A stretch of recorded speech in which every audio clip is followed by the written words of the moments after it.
everybody, welcome to the Keep It Zen podcast. I'm your host Zenadean, and today I got Katanak with me, an Australian one-man band. Is that an accurate term? You could call it that. I do play with a band, but I do all the songwriting myself, so you could call me a one-man band outside of a live performance.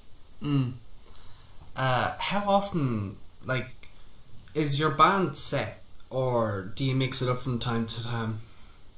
When I'm playing with my band, I want to keep it set. Like the boys that I play with, they are the band. There is no switching unless they are sick or they can't make a gig, and it's something that I really want to play. So say like a big band's coming to town and we're playing a gig with them, which hasn't happened yet, but I would love for it to happen. But say my bass player, actually recently broke his wrist. So if we weren't in quarantine, that would be a pretty big deal. And in that case, I would switch him out for someone, but as soon as he's better, he would join the band again. Cool. So that's a nice little startup. This is Katanak. He resides in Brisbane, Australia. Do you want to give us a little rundown about yourself, just to get the audience acquainted with you? I can do that. So, my name's Katanak. I'm from Brisbane, and I'm into writing pop music. I get a lot of my influences from the 1975 Two-Door Cinema Club, the Wombats, Circa Waves, like a lot of British music actually. Britpop's kind of a thing that I like the most. And that's kind of the style that I write in, and from Brisbane, and playing around locally. Haven't been able to tour the world yet, but I'm hoping to, and my music's slowly getting out to the world, which is how you've come across it, which is awesome.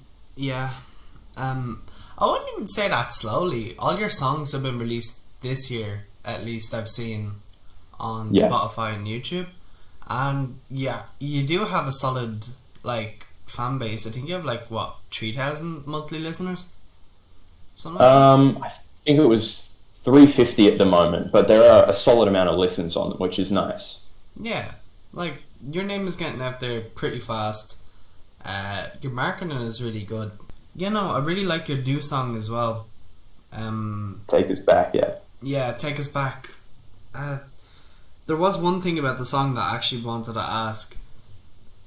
So the entire song is about even though you're young, you want to go back to the days of your childhood.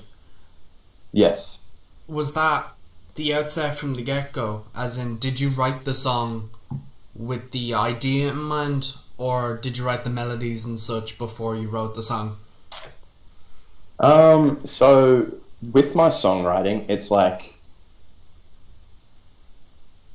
kind of experience every time. Sometimes it's a melody and the lyrics, sometimes it's purely just the lyrics, and sometimes it's purely I have a song for years before I even put words to it. This time it kind of all happened at once. I was sitting down and I had a little progression and I was like, this is pretty cool, and I kind of just started humming away, and I was like, and I was like, oh well, that kind of sounds like Take Us Back, and I was like, oh, take us back to where? And I was like, oh well, take us back to when we were kids, back to when everything was good. All we had to worry about was just hanging out with our mates, eating whatever we wanted, doing whatever we wanted. We didn't have to worry about getting up for work the next day. And for that particular song, it kind of all happened at once. It wasn't like a forced kind of thing, like with the majority of music I write, I kind of have to force something out before I can make it happen. Whereas this one, it just flowed, which was really, really nice. Would you say, due to that fluidity, it would be your best song so far? Or do you even have a favourite song that you've written? Or I always have favourites until you write the next favourite. So for me, Take Us Back of the songs I've released is my favourite. I really love how raw it is in a way, because life was very Britpoppy. It was very Wombats and Two-Door Cinema Club and that kind of thing. Astronomy was it was super poppy. you know, Yeah, I could very tell.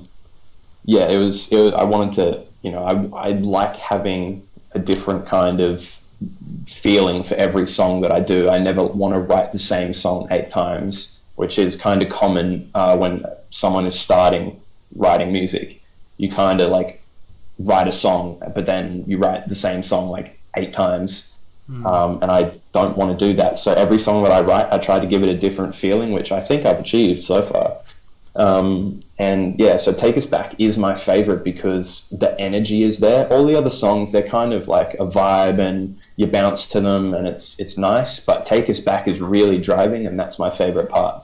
Yeah, like I'm not even sure what it is. It's like it's not flutes. It's like blowpipes or something like that strung throughout the song. I feel like that's one of the main things that gives it its main energy. Yeah, it's like a, what would you even call it? It's like a glockenspiel in a way. Yeah, so Okay. it's little chimey bits. Yeah. Um. But we're trying to go with we're trying to go with the diversity of your music. Say in the long term, you want to write an album. Yes. When you decide to write an album, do you want to keep that? What's it called? The theme of the album, like No, the diversity. The diversity of the songs. Do you want that strung about the album, or do you want it to be consistent, but not like the same? Or what kind of would you approach writing albums the same way you'd write a song? I think with albums, it's like if you have the intent of writing an album, it all kind of comes out sounding like you did at that time. Like, because with a lot of massive artists, they spend 3 months in a studio and that's their day job at the time. They spend 3 months every day with the same people in the same room writing songs. So the 12 or 16 songs that come out of it are all going to have a very, like, they won't be the same, but they'll have a similar feeling. You can tell that they were in the same headspace when writing all the songs. Whereas with my songwriting, because I don't sit down every day, I don't have that opportunity because I do work full time. I don't have the opportunity to just get up each day and then write a song. I'll often, I'll be at work and I'll have a melody in my head and it will be, the song will come out completely different to the song I was working on the week before because, I was feeling a different way at that time. I wrote like a very poppy, not EDM, but like electronic. I wanted to like get a little bit into the more electronic stuff to help my producing of my own music. It was probably a song that I'll never use, but like I wrote this pop, electronic track, and then I also wrote Take Us Back, which is all real instruments and distortion guitars, which the other track has none of. So it's kind of just what I'm feeling at the time, and I don't think it's a bad thing if you have an album that's got a lot of different stuff on it. There's a lot of other people that be like, oh, well, I like hearing an album that has a flowing theme, like Brick in the Wall by, who was it? I can't remember their name, Pink Floyd. Yeah. That whole album, the songs flow into each other. They're essentially one long song. And, some people love that, and it's very creative and hard to do it that way. But like, I'm of the opinion I like hearing an album and every song is a little bit different and you're like, oh, that's really cool. They've changed from rock to just pop in this one track. And you're like, I get a bit of both worlds. That's just how I view it. Well, going back to the fact that you've like let go of that EDM song, how many songs do you like let go of? Like, where you'd write, get to a certain point of completion and then just scrap it? It's not that they're scrapped. It's more that they sit in my little stockpile, and I'm kind of waiting and hoping for the day where I get to a point where I can write for other big artists, and then I can bring out these songs I've written, and bring them to big producers and big musicians and say, "Hey, I've got this idea. I may never use this song. However, you can use it." and we can work on it together. And then, they don't really go unused at that point, because, you're giving them to other people. You still get half the royalties. You get, your name on the song essentially as a writer, which means you still get the credit for doing it while you may never use the song yourself, which is, a little trick that Ed Sheeran uses a lot. All the songs that he will never use, he kind of gives away to bigger artists, like Sorry by Justin Bieber. He wrote that one. Yeah. And most people that know the song probably don't know that it was Ed Sheeran, but he wrote it and, went, oh, well, I've either reached my song limit or I'm never going to use this song. Justin Bieber's massive, he can have it. And, look at it, it's a gigantic hit. Yeah. Usually Ed Sheeran goes to, like, the same few people with the songs that he, like, doesn't want to use himself. Do you have any artists that you have in mind for the songs that you wouldn't use yourself? No, to be honest. I don't write, like, even if I know I'm never going to touch this song again, I don't write it with anyone kind of in mind. It's more of like, you write the song and, later on you're like, oh, there's a band that kind of sounds like that I've heard recently. I think that'd be really cool to do it. At this stage in my career, I'd probably never message them being like, here's a song I've written, because they'd be like, oh, we don't want to hear it. But, I always keep them on hand, even if I can repurpose it in a kind of way and use it later by adding, I don't know, a guitar to it or adding real drums. So it changes the way it feels to become more of the music that I'm writing for Katanak. Obviously, it's a bit early, but I do have a bit of advice for you. Don't be afraid to punch upwards. Like, if you think, oh, I can't reach this band, or, oh, they won't listen to my thing. Like, I found that not to be the case. Obviously, when I'm punching upwards, I'm not punching that far upwards. Like, the most I'd go is like, oh, this person has like 4,000 followers. Like, that's a lot, especially in terms of me. And I've like 100 on Instagram and like 40 subscribers. But people are still willing to like listen and give it a shot just because they're like interested. If you have a proper pitch and you have the energy, you can make people pay attention. Like, you have the proper energy with your own music, and you really like let people listen. You like bring them in, especially with your new song. I noticed you've been going around messaging people directly to like let them know, and that's a great energy to have. And it's a massive thing. Most artists are kind of afraid to, like, with other artists, I haven't been messaging them, but with people that have actually liked or subscribed, or they've followed me on Instagram or Facebook or any of that, I make sure that I message them so that, even if they never come back to me, they know that there is a person behind that, behind the screen. It's not like a thing where you would follow 5 Seconds of Summer and you'll message them being like, I love your music, and you'll never get anything back. It'll be more like, oh, this artist is a real person and he's really trying to like get people to listen to his music. He's actually there speaking to me. Like, so it makes it feel real when you're listening to the song. You're like, oh, I've messaged this guy. That's really cool. Yeah, and I could say I had them on my podcast. Yeah. How many people would you message in a day? Sometimes hundreds, in all honesty, because when a new song comes out, obviously you want to make a kind of a big bang when it comes out. You want people to hear it a lot, and so we did some Instagram and Facebook advertising, paid to have it advertised through those things, and obviously that does reach quite a few people who you then click on it and then go, oh, that's pretty cool, I'll follow. And at that point, we can see who's followed, their username and everything. And then, without being too pushy or too kind of like in your face, being like, thanks for listening to the music. You literally just message saying, hey, thanks so much for liking it.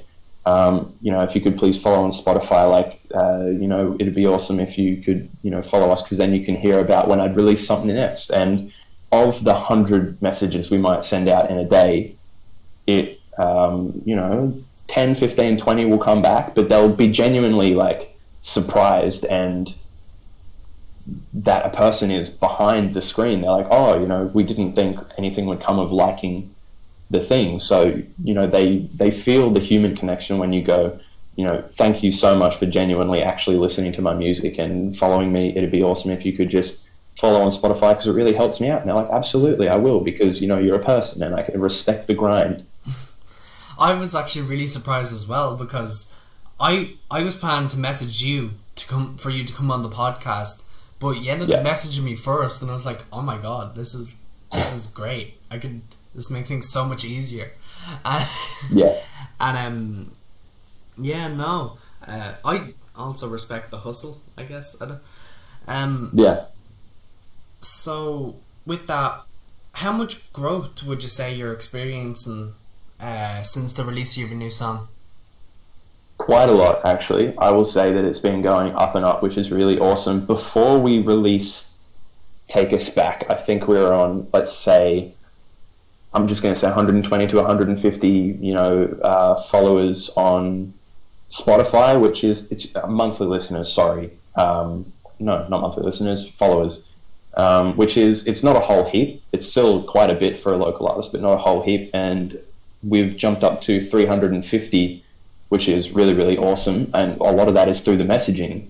And on Instagram, I literally have never looked how many followers I have, but I'm going to look now just to see, because I think I'll just say 700 it's higher than that. So maybe 700 beforehand, like maybe not even. I think we're at 300 now I say it, and now we're at almost 1,000, which is really, really awesome, which is more than I could have ever imagined for Instagram. So that's awesome. And in terms of people listening to the song, like the feedback I've been receiving has been like genuinely extremely positive. You know, you get the odd kind of person that doesn't like the music you're making, and they definitely let you know about it. But aside from the 2 or 3 people that have said they hate it, every other person has been like, this is really, really awesome. Like, I'm so glad that I found your music. And that's like, it's super good to hear that. And it feels amazing to know that you're actually doing something good. Has there ever been a listener who you've talked to who's ended up giving you like constructive criticism or something that you've actually taken into account? With constructive criticism of music, it's like kind of super subjective in that, like, a lot of people, they've said it's really awesome, or they've said it's bad, or they've said it's good, or they've said it's the best thing they've ever heard, but no one's ever really specifically gone, hey, you know how you used a China symbol in that chorus? I didn't think that was the right choice. No one's really ever said that. With most people, they just either go, it was great, or it was good, or it was amazing, or it was like bad and I'd never listen to it again. But like, you can't take that as criticism, because you're like, oh, why was it bad? But I never ask the question, because, you know, people, when they're listening to it, they want to listen to it for an emotional experience rather than a critique experience. Yeah. So when people hear the song, if at the end of the day I get a message from them saying, I loved your song, it made me feel a certain way, I'd go, sweet, that's exactly why I wrote it. You've done a lot of live shows. How many live shows have you done? Including like live outside of my live streams, or just outside like of your live streams? I mean, like in-person live shows. Or in person? Yeah. So many. So many. I think last year, before, I think last year as a whole, we tried to play a gig once a week, if not every second week. Because, you know, as a new musician, you have to have your band out there for people to see, even if it means no one's going to be there. You have to still play the show. And so I can't say exactly how many I would have played, but it would have been more than 30 or more. So yeah, somewhere around there. We try to do a gig a week if possible, you know, sometimes every second week. that is including a couple of acoustic things and, you know, live streams and bits and pieces. But yeah. So when you are doing a live show, do you only stick to your own music? Do you only use music you've released, new music you're about to release, or do you do covers? So yeah, it's always a bit of a funny one because there's a heap of musicians in Brisbane that do like half of their music is covers and half of their music is originals, because, you know, writing original music is hard. I won't downplay it. It's definitely very difficult. So a lot of new bands, you'll find that half their music is covers. With me personally, I try very hard to not include a cover in my set unless the cover is of a song that, you know, everyone's going to know and that can dance to, because at the end of the day, you're an entertainer. You're trying to entertain the crowd. So I'm not going to play a song by some obscure band that no one's heard of. A song that we used to do in my old band was What I Like About You. That went off. Everyone loved it, always. And then in Katanak, when we play, we do the Two Door Cinema Club. What is it called? What's the song called? No clue. No, sorry, I'm talking to my fiance. Yeah. What is it called? What You Know by Two Door Cinema Club. And that was one that everyone really loves. So we play that one, but for the most part, every other song in our set is a song that I've written, because I don't want to be that band that gets known for being a cover band. Even though it is a kind of valid way to get your own music out there by playing covers, and then you sneak in your own, and people are like, oh, I really like that one, I haven't heard it before, and you're like, oh yeah, haha, that's mine. And then that's kind of how you gain followers. But I didn't want to take that route. I know a lot of people that have done it, but that's just not for me. I enjoy playing my own music, and it feels more gratifying to know that I can see people dancing to my music instead of someone else's. Yeah. You mentioned you're in a previous band? Yes. Could you I was in a band called KB Theory, which was kind of more of a pop rock kind of thing, more early 2000s Australian, like Missy Higgins and Powderfinger, that kind of vibe. Did you fulfill the same role as you do with Katanak? Yes, so I was the songwriter and I was the lead singer, and I did play the guitar, so that was essentially it. It was kind of the same thing, but just a different genre. Well, considering you do a lot, especially for your own band now, you do 3 separate things. Is there ever a point where do you ever perform live on your own, like solo acts? I have done. I did for a whole year before Katanak was a thing, because there was KB Theory ended. We went on an indefinite hiatus, and then I wanted to keep playing music while the other guys wanted to do other things.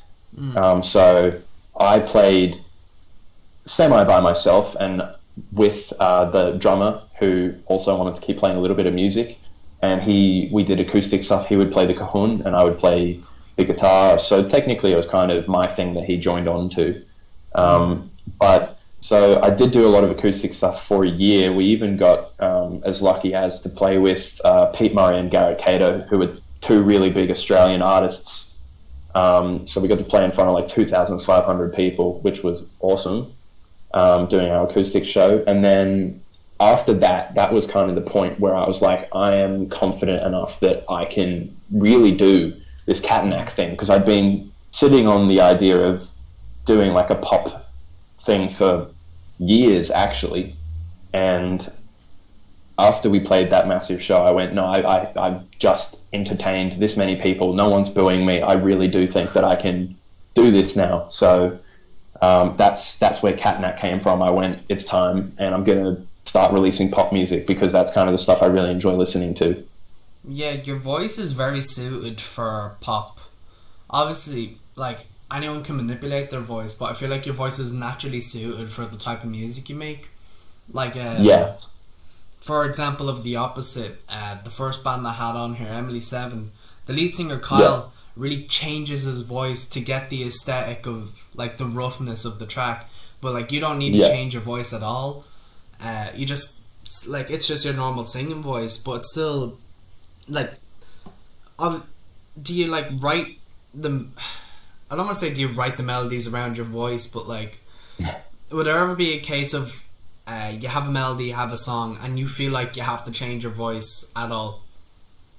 I've always one of my biggest self-conscious things for me is my voice, and not in the way it sounds, just in that I don't believe it's very high. Whether that's true or false, I don't know, because I've never really done any research to figure out whether the notes I can hit are, normal or not. But I personally feel like I don't sing high enough to be counted as a pop star, if you would. Because, think of, well, I'm not going to say Ariana Grande because she is a girl and they naturally have higher voices, but, like Adam Levine and all these big pop stars, they got these incredibly high voices, Brendan Urie, whereas like I can't sing that high. But at the same time, I'm not making the kind of music that warrants having a huge range. So I'm kind of actively tailoring the music to me rather than tailoring me to the music. Because the music I write, it's not incredibly pop. It's just enough rawness in there that you could get away with having an acoustic voice, because my voice, to me personally, sounds way better with an acoustic guitar. I love doing the acoustic stuff, and I'll probably pepper it into a lot of live shows. So when I'm writing a song, I try to keep my voice raw for the song rather than adding a whole heap of auto-tune and all this different stuff to give it the effect that I'm a pop star.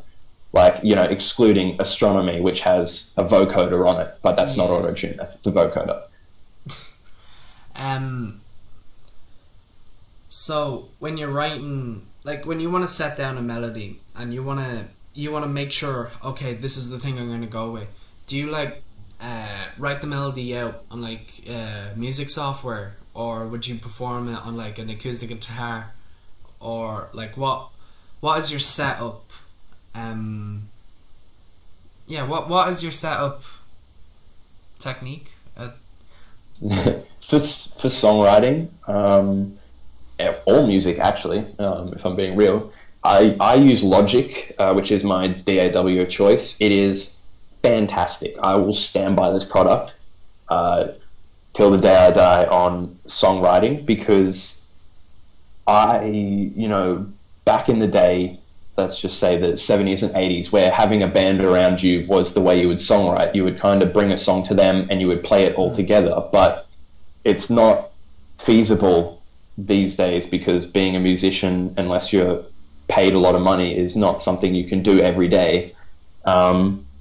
So I learnt to play all the instruments. I know how they operate. So when I'm writing a song, I input everything in there and I play it all myself, so that I don't have to get my band around every time I have an idea. So when I have a melody idea, which I think is what you want me to get at, for melody-wise, I will choose like a little synth and I'll kind of sing the melody to myself. I'll put it into my DAW and I'll see if it works with the song. And if I do some changes and there's a point where the melody is too high and I can't sing it, I will either scrap the melody or that part of the melody, or I will lower the tuning of the song so that I can actually sing it and give it the full energy that that melody deserves. I kind of asked this, but would you say you have a set number of songs that you've scrapped, or sorry, not scrapped, that you've set aside for someone else because you don't feel like you could perform it?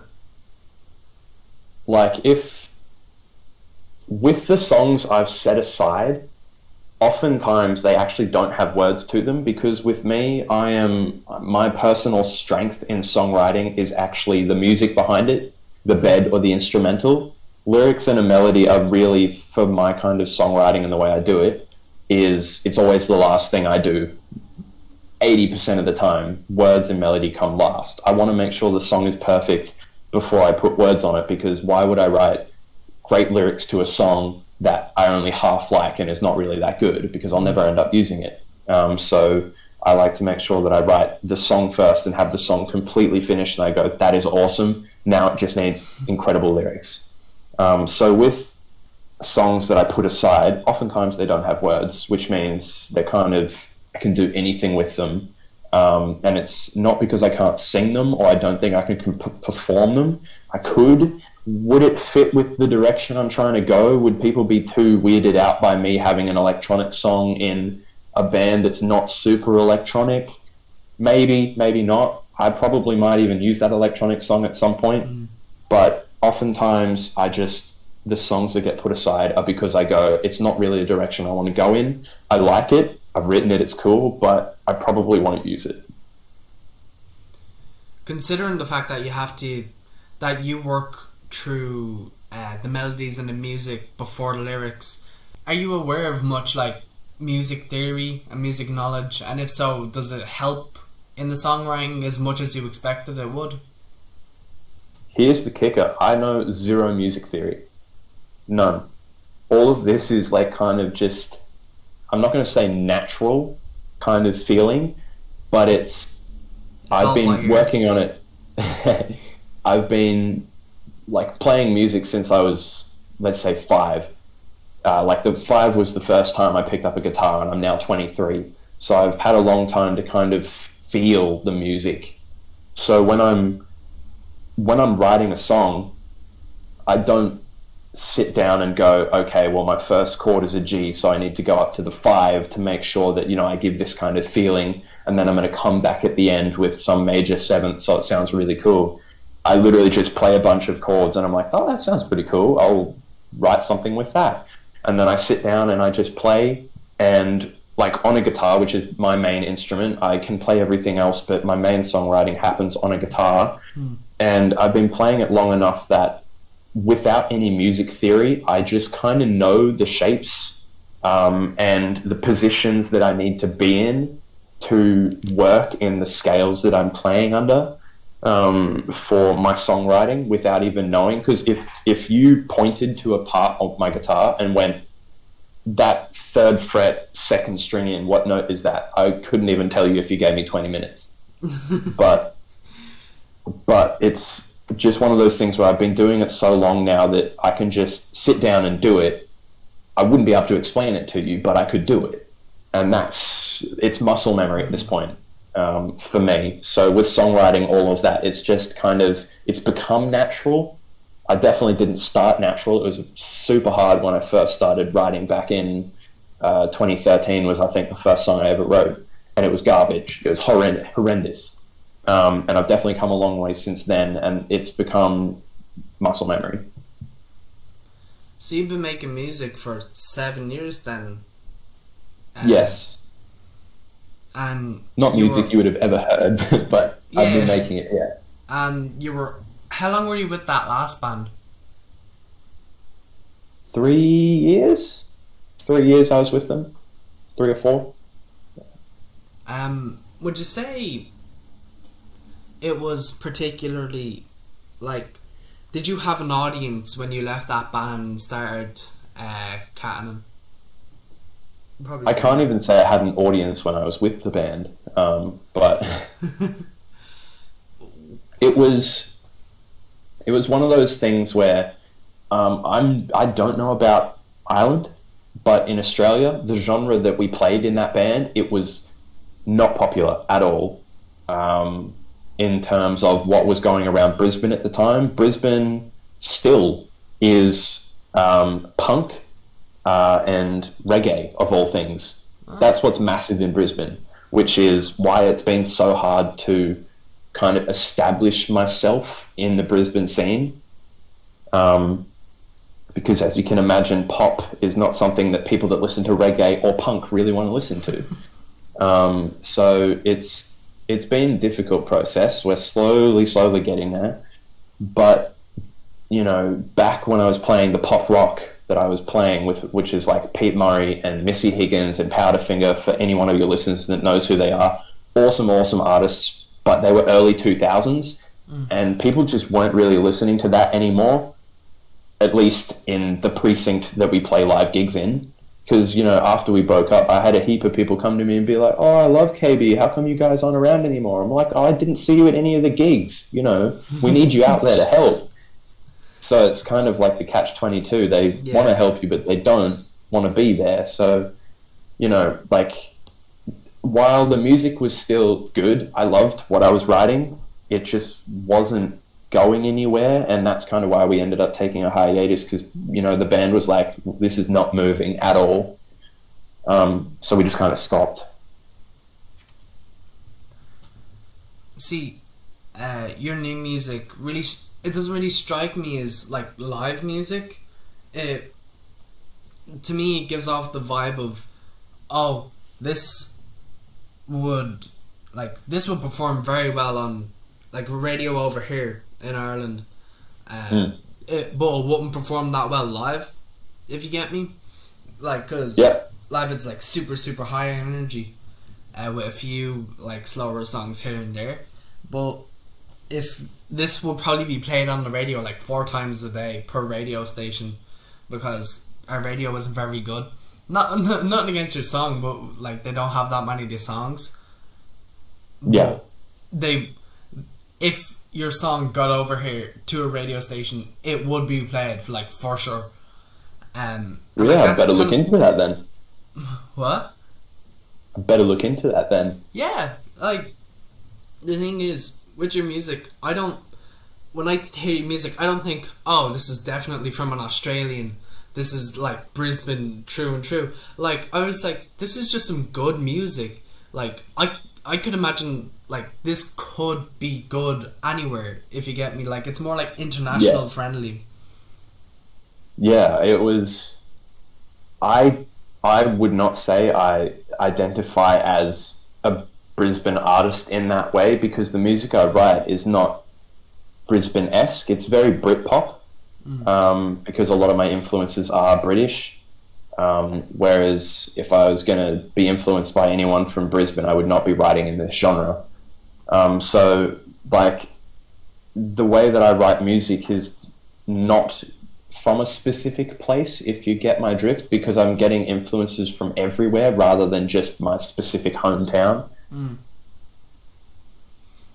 So, yeah, when I'm writing music, it's not an intention to be internationally friendly, but I write it to be accessible to everyone. I don't like hearing a song where you're like, I have no idea what that is and where that would come from. But I've definitely heard a lot of Brisbane bands that do that. Nothing against them doing that, but it just doesn't speak to me, which is why I like writing music in a way that anyone who hears my song would go, oh, that's cool. I like that. What is your end goal, though? My end goal for this is just to make a career out of music. That's what I've been wanting to do since day one of picking up the guitar back in primary school, which was, I want to be on a stage playing music to people and having them singing the lyrics back at me. I want to be writing with artists. I want to be just living the dream, essentially. Like, it's not about the money, like making squillions of dollars. It's about not having to work a day job, not having to work at a desk. Like, I get to do the thing that brings me joy. Do you have any other hobbies as well? Like, obviously you work, even through this time you still work, and you write music a lot. Do you do anything else? I used to do sport. I used to play a lot of sport. I do play some games, but in terms of like hobbies, music at this stage, you would have to call it a hobby, even though I would technically classify it as a career with how much we spend actually doing the music part of it. But I used to play rugby union. I used to play a bit of soccer. That would take up my weekends. And then, if I'm feeling a bit lazy, I'd play kind of just FIFA on the Xbox or something. But for me, I spend a long, long time writing music. If like just this weekend alone, I would have I would have spent at least 10, 12 hours, over the last 2 days, just sitting in front of my computer trying to figure out some music Because like music is unfortunately one of those careers, if you will, where you can't just like, it doesn't build on itself. It's not like a cupcake company or something where you go to work, you bake your cupcakes, and you go home, and that's it. Music constantly has to be monitored. You have to constantly be writing. You have to constantly be better than you were before. So you can't really sit still and just enjoy yourself that often. You know, there's nothing to say you can't do it, but if you want to be better, you can't sit still. Well, considering the fact that obviously maybe you might get slumps here and there when it comes to writing, do you ever like get any outside help from like the band maybe, or do you try and keep it exclusively the writing just to you so you can tell the story you want to tell? Yeah, for me personally, the songwriting process, if I go back to KB Theory, I think for the first year, I wrote all the music, and then the boys came to me, they're like, we actually want to help you out, we want to write with you. So we did a little bit of that. And what I found was when we were writing together, even though we would spend 10 hours in a room together, nothing would happen because no one could agree. And that was the biggest thing that killed KB Theory, was we couldn't write any songs because everyone had a different idea of what we wanted to do with that song. So, like with Katanak, I specifically said, I'm just going to write myself. I don't want to include anyone else, not because I'm a narcissist or anything, but just because I actually want to get things done. I want to tell my story in a specific way, and it's just going to waste time if I have someone else going, oh, I want to do it this way, and then we have to spend so much time being like, okay, well, let's try this. Like, it's good to write a song, send it to someone, and have them pick it apart and, you know, put little parts in after you've already done the bulk of it. But for like songwriting as a whole, the hardest step is the beginning. Once you have a base, you can add anything on top and it will most likely work. But like the beginning of the song, where do we go? What chords do we use? How do we do this? You know, what's the bridge? You know, every one of us in KB Theory, there was 4 members. Every one of us went, I want to do this, and the next person would say, well, I don't want to do that, I want to do this, and then I want to be grunge, or I want to go pop with this, and it was just, it didn't work. So for Katanak, I went, I'm just going to write every song, it's going to be mine, my band's going to play it, if we play it live, they can add all the little flourishes that they feel is necessary for the part. You know, they can add a fill here and there, they can do this really cool bass lick if they want, but the base of the song is still there, and you know, I don't have to worry about my time being wasted by, you know, unnecessary squabbles, which is essentially what it was. Yeah, no, that's a fair outlook to have, especially if it's coming from experience. But oh yeah, it definitely was. Considering this new style of writing you've had, I believe Katanak is like, what, a year old now? Like 8 months? Yeah, something like that. Maybe just over a year old. Yeah. What, like, say for the rest of the year, rest of 2020, what do you have planned moving forward? Obviously, any plans you probably would have had at the start of the year is a bit hindered. Yeah. But are you adapting well? You know what? I actually am. It's been really good for my music personally, having everyone stuck at home, because I've been live streaming actually, and if I'm being real, people in Brisbane aren't exactly that receptive to going out late at night and watching you play a gig at 12 o'clock, because, you know, who kind of wants to be out that late, unless they're at a club or something. So most of the time, you know, you'll play a gig and there'll be like 5 to 10 people there, which is, you know, it kind of sucks in all honesty. But with the quarantine, I've been live streaming, and everyone who's stuck at home is logging on and being like, oh, you know, I love your music, I would have otherwise never heard it if it wasn't for this live stream that you've done, because, you know, I'm stuck at home now. So it's been wonderful for having people hear my music, actually. Yeah, I can relate to that on a whole nother level. Like, my music taste has completely changed since I started. Like, because when the quarantine was first announced, that was when I decided to make the podcast. Obviously, when I first started it, I didn't have the intention of, oh, this is going to be a music-based podcast, and it's still not. Yeah. What I want to do is, like, I want to get people who are, I want to say up and coming, but like trying to get a name for themselves, and just because I like showing I want to give people who come on a platform to help boost themselves up, and in the meantime, I'm trying to build that platform for everyone. Like, I know everyone I've brought on here, including you, no one who listens to this podcast has heard of until after either the episode comes out or after I mention it. And most of the time there's a good few people who are like, yeah, no, this is great.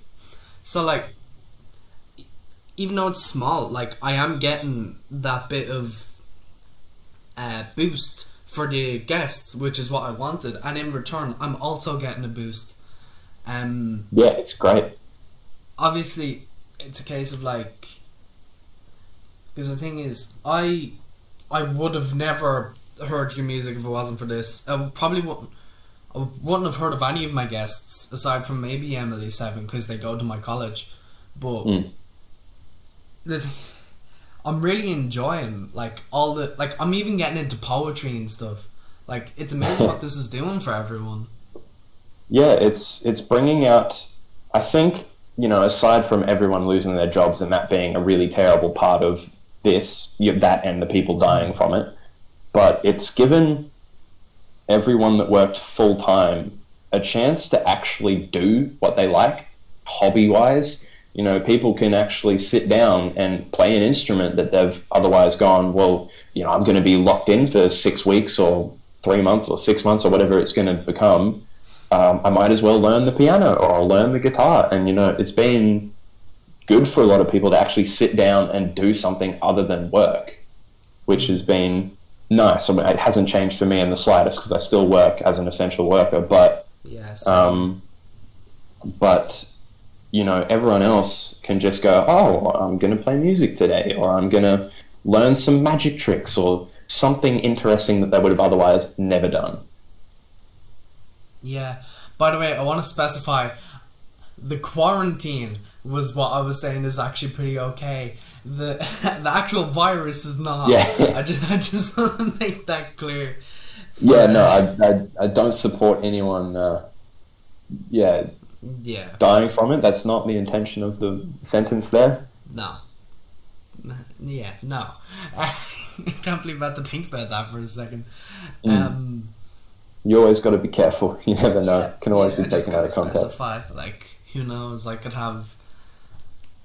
I don't even know who I'd have on in the future, to be honest. If I get bigger, I'd probably still have, like, the same guest, like, same kind of guests, because... If you get bigger, you can always just have anyone. It's your choice. Yeah, but the thing is, I wanna have people whose music I don't want to just have musicians. Like, you're probably going to be the last musician for, like, a week or two. I have a poet coming on next after you. Actually, I accidentally booked him for today as well. When I messaged him, I was like, oh yeah, we'll do it next week, and he's like, no, we'll do it now. I'm like, okay, cool, that's fine. I'm still looking forward to it though, but I want to. Yeah, I'm kind of rambling on about myself in an interview with you. No, keep going. That's all good. Do you have a colour scheme? A what, sorry? A colour scheme for your band. Because what I do is... What colour scheme? Yeah. Sorry, I thought you said what colour skin, and I went, white? No, colour scheme. No, the colour scheme for the band is kind of like dress nice when we play a gig. Like, I do know in Brisbane with, as I was saying previously, the reggae and the punk, a lot of how people dress in Brisbane is somewhat unique, but also still the same. Like there's a lot of people are either really colourful or really bland. And we're kind of somewhere in the middle where we just dress nice, like nice jeans, put a nice button-up shirt on, nice shoes, play the gig, look the part, look like a pop star, because, obviously fake it till you make it. You want to look the part. So colour scheme-wise, like, I'm not going as hard to create an image for myself that every time we play, we wear white, or every time we play, we wear neon yellow. Like, obviously, some people, that's their thing. They want to go that far. But for me, I want the music to be the forefront, not how I look. Because, in pop music these days, it's all about kind of appearance. And that's certainly a big deal in, not going to name any names, but some big institutions in Australia. They are looking for image more than they are music. But I don't want to be that. I want people to listen to the music and find it of their own merit than clicking on a link because I'm wearing spandex yellow and they think it's funny. Yeah, that's fair enough. The only reason why I ask is because what I do is I have a backdrop like that I resort to when, because even though this podcast is like audio only, like I usually throw in pictures of what the guest is talking about to paint a better picture. But when I don't do that, I have my own backdrop and I like changing the colours for the guest, for example. And actually, that's I will say, colour scheme wise, I was thinking live, but now you say it, my brand colours are actually light blue and light pink.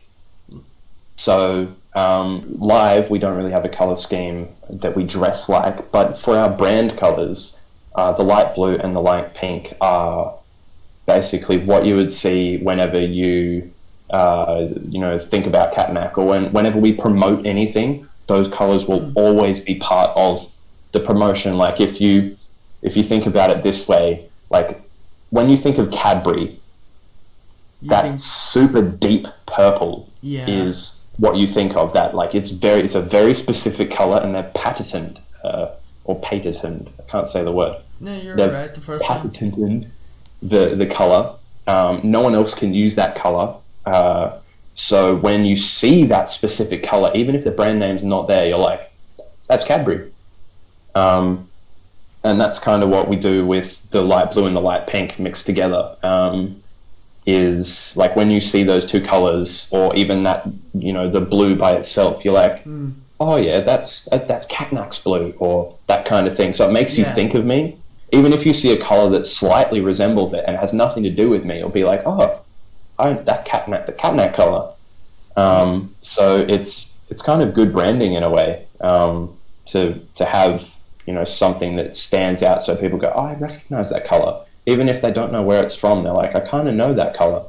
And it might make them think of you.